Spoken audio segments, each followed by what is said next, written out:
Hi, I am SB Rawz, a coach and a whole messy human. And this is Valerie Williams joining me for another All Up in It conversation, 35-ish minutes of reporting from the complicated, exhilarating midst of learning. Thank you so much for joining me on this, Valerie. Yeah, thanks so much for having me. I'm excited. I'm excited for this conversation and to see Yeah. where it goes. And I want to start the way I always start, which is just asking you, how do you understand yourself as a human these days?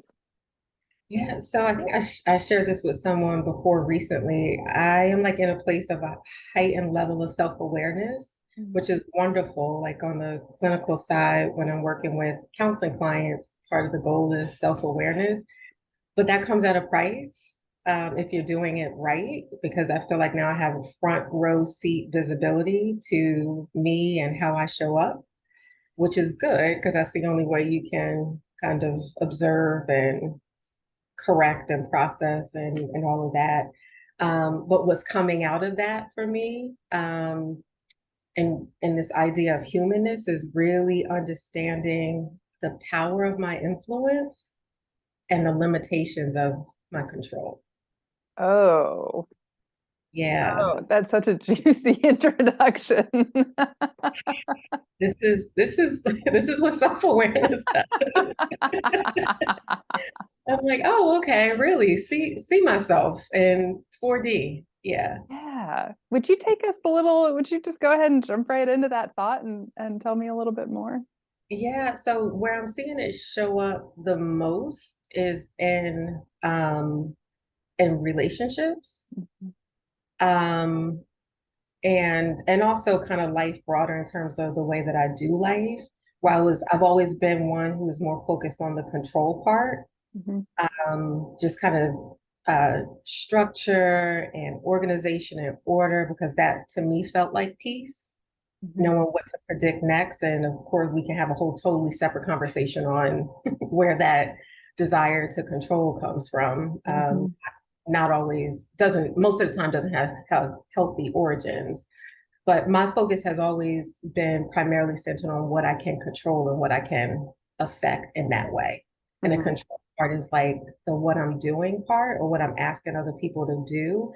And I don't think I paid as much attention to the influence part as far as really understanding how the things that I say um, motivate, inspire, influence without my knowing action. Mhm.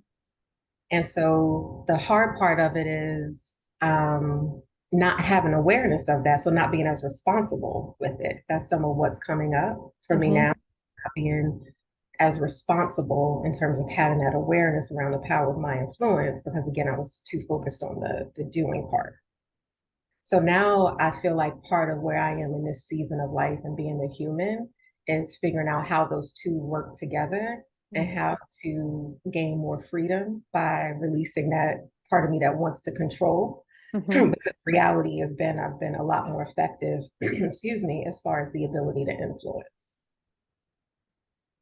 So, gosh, there's so much in that. And there are parts of it that I really get on a visceral level, and I don't know if I have language for it yet. And I'm really curious about how that overlays with your professional roles as both a therapist and a consultant. Yeah. So let's start with my clinical side. And I'm not going to pretend that I have these well thought out ideas that I can clearly articulate, because these are things that are just coming to me. And in being more quiet and more self-aware, I feel like I've created capacity where things can come to me, and they're like literally just like these aha moments. Mhm. So I can't say that I've given um any deep level thought to how all of this is playing out in the here and now. But I would say, I guess, from a clinical, on a clinical side, there's not much that I can control when I'm Mhm. dealing with a client and helping them navigate through whatever challenge or opportunity they're bringing to me. I would love to be able to say, probably, go do this and this will absolutely work and you'll never need me again. That's just not the reality of what I'm working with. Mhm. Of course, there are tools and things like that that I use that will support people in changing thought perspective and feelings and ultimately behavior, but I can only influence there. Mm-hmm. And that influence has to be a part of my personhood, like how they see me, the value and respect that they have for me as a person first. That's something that I've learned. All the clinical training is necessary Mm-hmm. for absolute sure. But so partnering that clinical knowledge and expertise with just being a person and like what are they getting from Valerie versus Valerie Williams, licensed clinical mental health counselor. Mm-hmm. But then still, I had to step back at one point and just understand the magnitude of that influence in a counseling setting. When Mm-hmm. people are coming to you in the most vulnerable state, right? And there are people, the large majority of my clients come with pad and pen. One, I encourage them to, but even before I have those clients well, I've had to say, put the pen away, right? But they're coming at a point because they're hungry or desperate for information. So recognizing like that is a huge responsibility that you have the influence to dramatically impact someone's life for better or for worse. Mm-hmm. Um, which is a beautiful thing. But also if you're not responsible, that can that can get ugly or harmful pretty quickly. Yeah. But it so influence is definitely more of a driving factor in a clinical setting than trying to control anything. Mm-hmm. It would just be pointless almost. I can Um, still imagine wanting to, though. I mean, as a coach, right? I can imagine wanting to yeah, quite easily. yeah. And like I said, I will admit as part of self-awareness is taking accountability. I will admit that I'm someone who is absolutely motivated by a desire to control things. So I can tell you what to do. And if I'm operating from a control mindset, and I can give you step 1 to 3 on how to do that. But if I'm not using influence to bring you to that space, then it's almost pointless because it's going to be more effective if I can walk you through it and help you to understand. And you adopt it, a belief as your own, Mm-hmm. and execute it versus me just telling you what to do. Yes, So, that's huge. yeah. I think I may have stepped on something you were about to say, though, did I? No, no, if you did it, I Okay. don't think it was important. So, so part of what this brings to mind for me, and I'm curious, in part, if I'm sort of narrowing the scope of what you were thinking too much. So please let me know if that's the case. But one of the things I'm thinking about is the conversations that I've had. Again, coach therapist. There's a lot of overlap, but certainly a lot of distinction as well. And you've alluded to a part of it, right? For coaching, if we get clients with severe enough experiences or of anxiety or depression, for example, we're going to refer them to a therapist, right? Like that's just the ethical thing to do and the wise thing to do. And there's still a lot of conversation behind the scenes about how much of ourselves as humans that we share and Yeah. how we keep that in the context of the client focus, but to do exactly what you're describing, which is to put ourselves in a position of being influential in a positive way. Is that part of what you've been exploring? Yeah, absolutely. And I think first, I had a wonderful supervisor during my clinical practice experience. And I had two actually, but one who earlier on in my clinical practice, while I was still in my graduate program, who had this idea of use of self in therapy. And that was liberating because my graduate program, it was very sterile and clinical. It was like kind of here's how you do therapy, here's everything that you need to know to be clinically trained and pass the test. I should be fair. There was also I went to a graduate program at a theological school because Oh, spiritual yeah. integration was super important to me. So there was definitely they did an excellent job of integrating the two. But in terms of that clinical setting, it was like almost keeping a distance between yourself and the client. Some of my professors will go as far as to say like never have any pictures, don't really have anything around that would tell client anything about you, to keep the relationship extremely clinical and therapeutic. Fortunately for me, I got to work under a very seasoned psychologist who had a totally different perspective. And part of that was the use of self. And so, how do you do therapy in a way where you are showing up as a person and using almost every part of yourself to connect with that individual? And for me, the majority of clients that I serve are people of color. Mhm. And you have to build relationship. I mean, there's so many studies, even from as far as medical professionals and doctors, that um, clients clients of color thrive when they can build rapport with Mhm. their with healthcare professionals before that professional can tell them kind of here's what you need to do. Sure. Yeah. So just for me, so I try not to worry about that as much anymore as far as like what to disclose and when. If it's useful Mhm. to disclose, I will, or to share a part of myself. Like, you're not going to know everything about my life. That's not helpful. I love when my clients kick it back to me and say, well, how are you doing? And I'm like, this is not the time for my stuff, but trust that I have, right? I'm transparent about the fact that I'm a therapist in therapy. Mhm. Um, which I'm not sure would have been encouraged during my clinical training to share. So for me, it's what feels right in a moment. So trusting myself enough to know what to share, what makes sense, what's appropriate, how to share in a way where it doesn't become about me.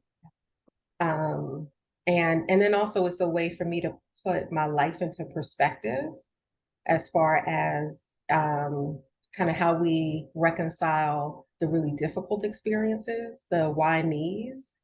When I'm looking a client in the face and they're showing up with a problem that I've experienced, it's like, okay. So that whole thing was never even about me. It's how I can use that in this moment. Mhm. And even if it's not that I'm, giving them every detail of a situation that I've been through, there's still an experience that if I'm using myself, I can pull from to connect with them on a more relational level. And then we can get really technical because I like to get technical. Mhm.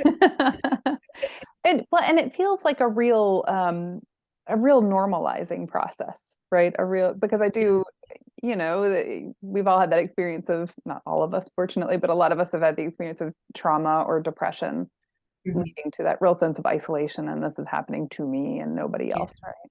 yeah, absolutely. Yeah, yeah. There's something too in there about what you just said about the rapport building and the trust building. Um, that feels, gosh, and again, I don't have the words, which is part of why we have these conversations are what they are, because we don't quite have the words and we're figuring them out, right? But it does have something to do with for me, or at least what comes up for me is about the way that we use, yeah, the control and influence. How do you utilize those? How are those tools in that rapport building? Or is that even a meaningful question? Um, so I would say it like this, and I think it's true on the consultant side as well when I'm cultivating relationships with my business clients. So on the consultancy side, I work with businesses, large and small, including nonprofits, on what I consider people work. So that can range from diversity, equity, and inclusion, building culture and brand identity, development, so things along those lines. I think the same is true in both settings where I'm connecting relationally first, and that's where the influence comes in. And then I can get to the control in terms of the tactical parts, Mhm. right? Yeah. So I can't just sell relationship in either setting. That's not going to um, it's not going to get us to the finish line. It's going to help to neutralize the space, Mhm. build the trust that is required in order to do the work in both spaces. And Yeah. for me, that's the thing. That's what I consider my superpower on the consulting side is like I have this corporate experience. Again, I have the education and training, but I'm bringing the relationship side of myself first, so then we can roll up our sleeves and do the work. And then that's what I'm presenting. Well, here is the strategy and the structure, and here's the tools, and here's where we're going to address the problem. Here's what execution looks like. Here's the timeline. That part is the more control. The Yeah. more control. Yeah. And the Yeah. same thing with on the counseling side. Let's build relationships. Let me get a better understanding of you and your experience as a human. Let me tell you about mine as a relative that might, help to create this therapeutic alliance. And then let's get to the work, the tools, the skills. I'm really big on psychoeducation. Mhm. I know that's something that's important for you as well in your space. So it's not just telling people what to do, but explaining to them, the neuroscience in terms of kind of the processing as far as how we feel and why we feel and where we think and the parts of brains that happen, so that they have that level of understanding and the tools and information so that they can do self-therapy. Mhm. And they don't feel so reliant on what happens within the 50 minutes to an hour that we're together. So I think maybe the control part is where I have that opportunity to lean into the more kind of technical structured part of myself that I love, the problem solving. Yeah. Yeah. Yeah. There's a real radiance for me to what you just described, by which I mean the way it comes back to what you're saying about influence. I think the way that the work that you do radiates out, and does no doubt influence far beyond the person that you're sitting with during the time that you're sitting with them, regardless of the setting, right? That you're really a part of resourcing people, and it sounds like organizations as well, to Mhm. have really meaningful internal shifts that then continue Yes. on, right? And are going to sort of inherently influence their relationships and their way of being in the world. Is that? Absolutely. Absolutely. So in both instances, and I use this in my marketing, on the consultant side, the outcome is behavior change, Mm-hmm. right? So if from an employee perspective, the work that we do together will ultimately lead to behavior change, and behavior change, positive behavior change, is going to result in better business performance, Mm-hmm. better business outcome, better employee experience. On the clinical counseling side, same thing. The goal is to get to behavior change. We got to stop or start doing some things in order to have a different life experience. So yeah, I think SB, you're helping me to see more of the synergies between the two. Nice. I love that. And I'm noticing this this like yin and yang or flip sides of the coin or something like that, because of course one of the things, not of course, but one of the things that I've admired about you for as long as I've known you is that you're so clearly a world changer. You're just so clearly out there putting really beautiful energy and ideas and into the world, and really creating supportive spaces for growth and change in really important ways. And I actually have goosebumps as I say that, because I just find world change so exciting. And so it gives me the optimism that I need. And so thank you for that gift, to me. And, because I see you putting your effort and your heart and your thoughtfulness and your education and all of these things into spaces that really are, um, legacy spaces of like just horrible things, right? Like we need to build trust, particularly with clients of color, because of all of the harm that racism has done, and white practitioners, and et cetera, right? Same with the DEI space, right? We're working slowly and mightily to undo centuries of harm, right? And so I see both sides of that, like oh boy, this is so exciting, and like I'm so grateful, and also the oh my gosh, there's a lot here, and it's weighty, and it's hard, and it's painful, and all of these things. And so I want to sort of use that to circle back around to the beginning of this conversation, where you said, I'm noticing this dynamic between control and influence, and sometimes it feels heavy. And I wonder what you meant when you said that. Yeah, so I think when you think about world change, that can feel super overwhelming and daunting. And so realizing that the work that I do is, in effect, a part of world change. I am not the world changer.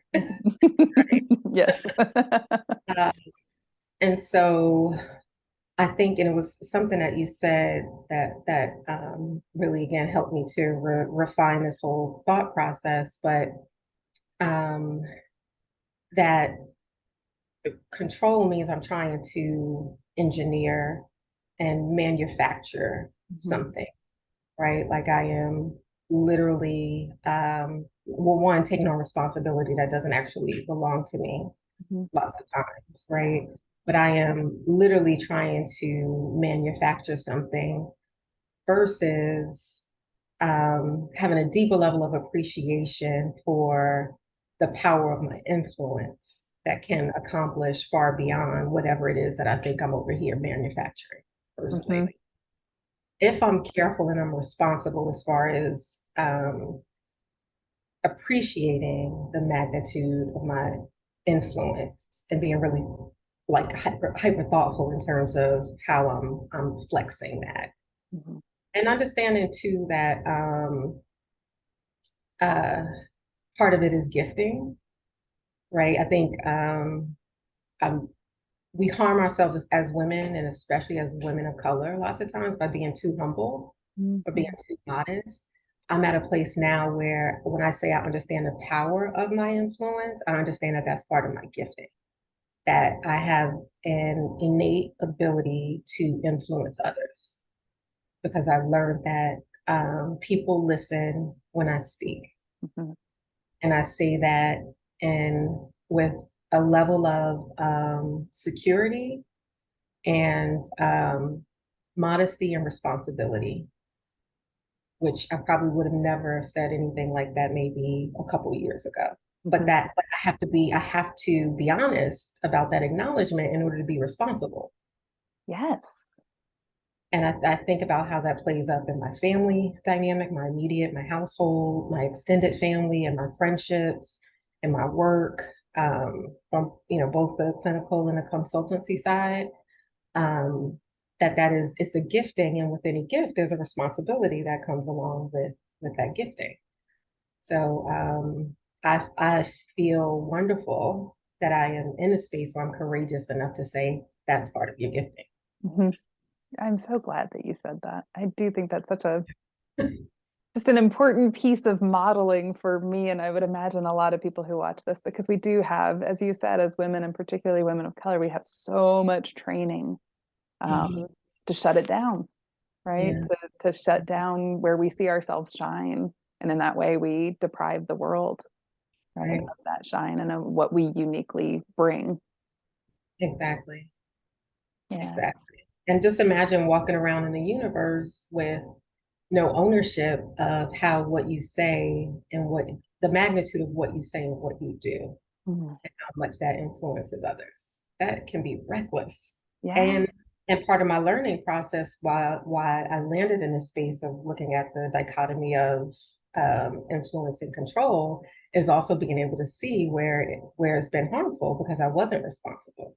So it's not just like this epiphany where I was sitting back like with my chest poked out, like, oh my gosh, I'm so influential. I was like, oh damn, I didn't know saying this would have this impact. So Yeah.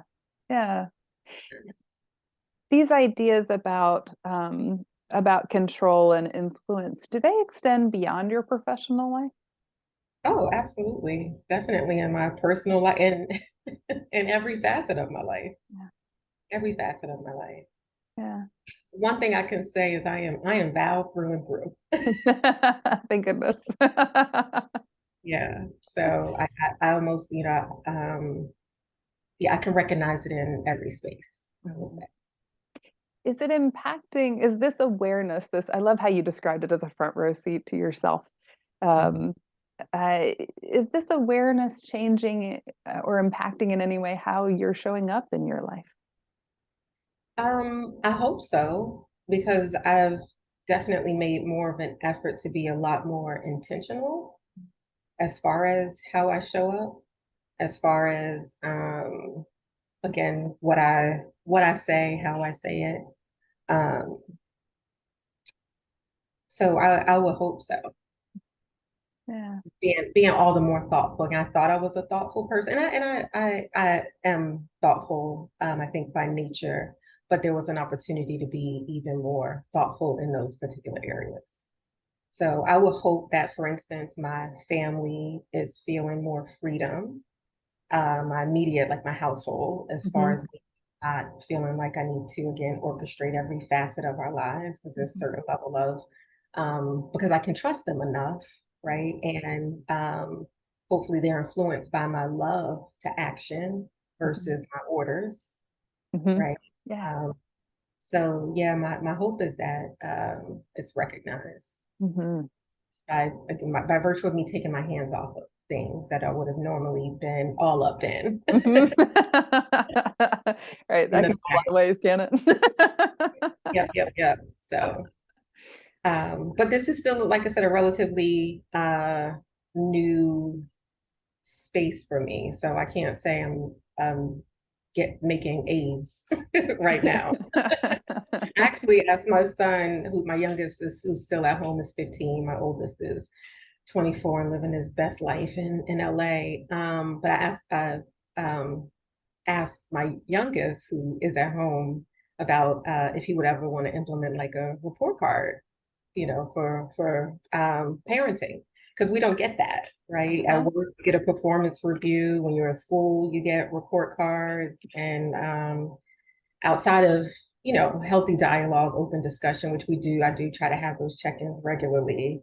There's no formal assessment for how good of a job that we're doing. So if there were a report card, I would definitely have like control somewhere, some way to measure how I'm tracking as far as Oh, taking my hands off. I love that idea. And that's so courageous. Scary as hell. Yeah.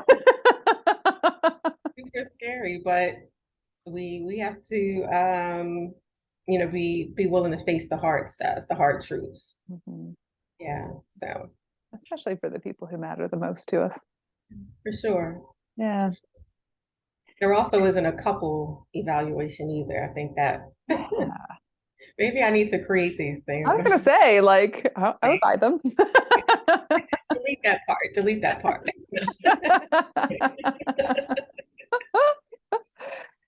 Well, so let me ask you about tools and, I mean that internally, like the inner resources and also any external community or anything else external to you. What's helping you have this and work from this awareness? Lots of tools. Uh, Lots of tools. Therapy. Well, no, let me start again. Faith foremost. So my relationship with God is everything. I know that when things aren't working well in the universe, that means I need to get centered. And it happens. We go through this constant life cycle of having to be recentered all over again. So I don't trip when that happens. It's just like, all right, time to, reestablish, not reestablish the connection, but to be more intentional about that connection. So that's prayer, that's conversation, that's going back to scripture, that's reading spiritually based books, things along those lines. The other tool is therapy. Again, I'm a therapist in therapy. I believe it is absolutely essential. For me, it's a matter of life and death, quite frankly. Yeah. And so being able to have that space where I had one of my clients who said, "Do you talk about your clients in your therapy?" And I'm like, absolutely not. That is my time where I am not Valerie the therapist. I'm like, just Val the client. Like, let me be Mhm. a whole hot entire mess for the next 5 minutes. So therapy is absolutely a tool, and also exploring different forms of therapy. Like one of the things I'm going to do very soon is work with a therapist who is skilled in EMDR, which you're hearing a lot more, which is more like somatic form and related to trauma. So I'm also about exploring different modalities based on where I am in my life and what I need to process through. Reading. So I love to read. I'm both books and articles.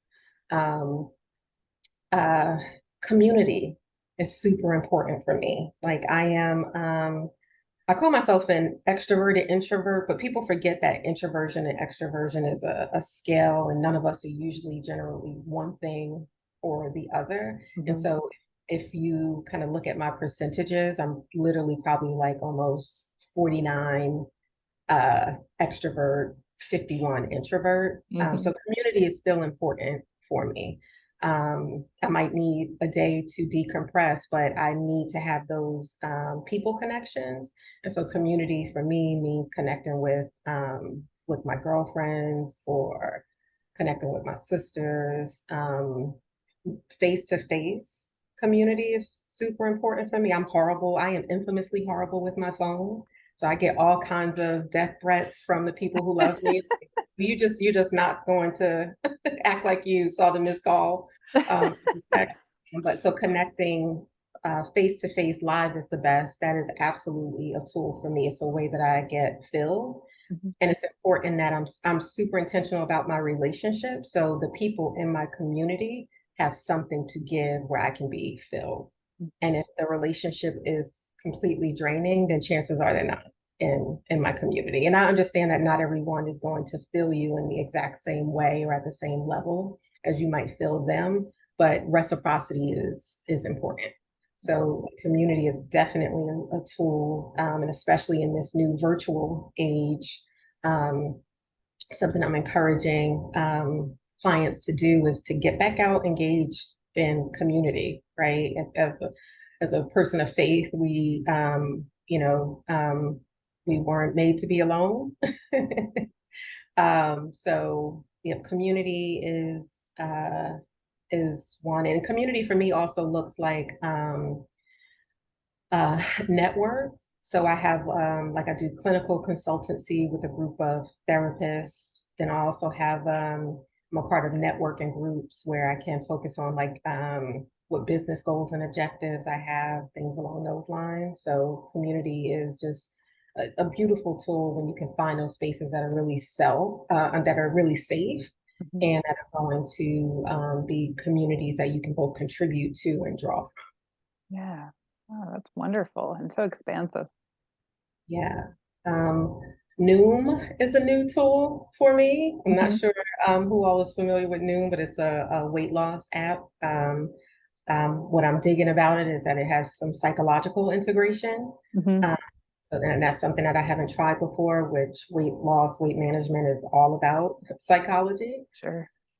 So that is so I'm really big on apps like Noom, like Calm, Headspace, because most of it we're on our phones a lot during the day, and so the how I keep myself accountable to spending time on those kinds of apps. Like I have, you can create like libraries on your phone Mhm. to categorize apps. So I have a soul care library. Nice. Um, is that I like, well, how much time would you spend on Instagram or how much time would you spend on LinkedIn? So Mhm. that soul care bucket sometimes, but those are tools that are useful for me. It's really all about how I integrate those tools into my life versus feeling like what's happening, let me go find a tool. Yeah. Yeah. I love that. And I do want to just comment on something that you've mentioned a couple of times, which is a therapist working with a therapist. I tell clients all the time and prospective clients, like, ask me if I have a therapist or a coach, because if I don't trust me. Like if I'm not doing the work. Yeah, yeah, that was another gem from my graduate studies. Every good therapist should have a good therapist. Yeah. Like I get it. Yeah. We I continue get to be it. human. Yeah. Yeah, so why do you have a therapist and a coach? And I'm like, there should be synergies between the two, but um the needs are different, or the way in which they're helping is different. The One of the most rewarding things for me is when my clients get to a space where they're ready for a coach, Mhm. right? I bet. A lot of the work, to get to a space of, well, the healing is a destination. It's not, an endpoint, but where they're healthy enough Mhm. to start seeing a coach, because then they're ready to think kind of beyond just the introspective Mhm. part, but more so, okay, now how do I want to contribute to life, whether that's a career change or a new idea or something along those lines. So Yeah, I love that. I love that. graduation. Yes, exactly. It's such a bittersweet time. It's like, oh, this is so wonderful. Oh, I'm gonna miss them. Well, so let me invite you before we wrap up today, because gosh, this has just been delightful and I can't wait to share it. But I wanted to invite you to share a nonprofit or an organization. Who would you like to spotlight today? So Change Choices is the organization, and they are focused on female offenders and ex-offenders. Actually, a program I was introduced to while I was in grad school. I did my clinical hours with them, so I had an opportunity to go into the jails, into the halfway homes, into the transition communities and provide counseling for those individuals. And Change Choices has one of the lowest recidivism rates. I think typically, and I don't want to say, well, fact check me, but I want to say somewhere in the tunes of the 70 percentage range. Most people who have been to jail, prison, is about within a 70% range likely to return. And a lot of that is not just because they're horrible people, because there's a lack of resources and access and things along those lines. With Change Choices, the women who come through that program, it's like 3%. So their goal is really focusing on um, comprehensive care, by way of providing mental health services, access to jobs and training, support with housing, support with reintegration as far as even family is concerned, and started by a wonderful woman with a passion for that population, and was just grown. So it's locally based in Charlotte, North Carolina. It would be wonderful at some point to see a program like that nationally. But then their organization are still, on a pro bono capacity, provide therapy for some of their clients transitioning back into whatever this thing is we call life. Yes, yes. Oh, what a fantastic organization. I can't wait to look them up. Thank you for highlighting them here, for spotlighting them, and for the work that you do with them. That is wonderful for all of us, right? Like that is one of the many places where you see really overtly our deep interconnection as Oh, humans. absolutely. And I love that I had that experience working with them during my clinical Mhm. experience, because I'm initially sitting there like, what am I going to have? Literally talking to women who might have committed murder before, Yeah. or who were drug offenders, and to be able to literally sometimes in session, there'd be experiences where I felt like I was talking to myself, Mhm. because we can relate on the experiential kind of the humanness level. Yeah. Not that I've ever, murdered anyone, but perhaps some of the circumstances that lead you to that point you can connect with. So Yeah. it definitely gave me an opportunity to understand, at the end of the day, a person connecting with another person. Yes. Yes. And also that their well-being matters for our well-being, right? Not because they're doing anything to us as humans, but because that's how society works, right? We all raise up or we all fall down, right? Right, right, for sure. Yeah. Oh, thank you. Well, I appreciate you again taking the time out to have this conversation with me. I'm so grateful. My pleasure. Yeah. And I wish anybody watching, and I wish you as well, Valerie, and I wish us all joy and ease in the midst of whatever it is we are learning. Same.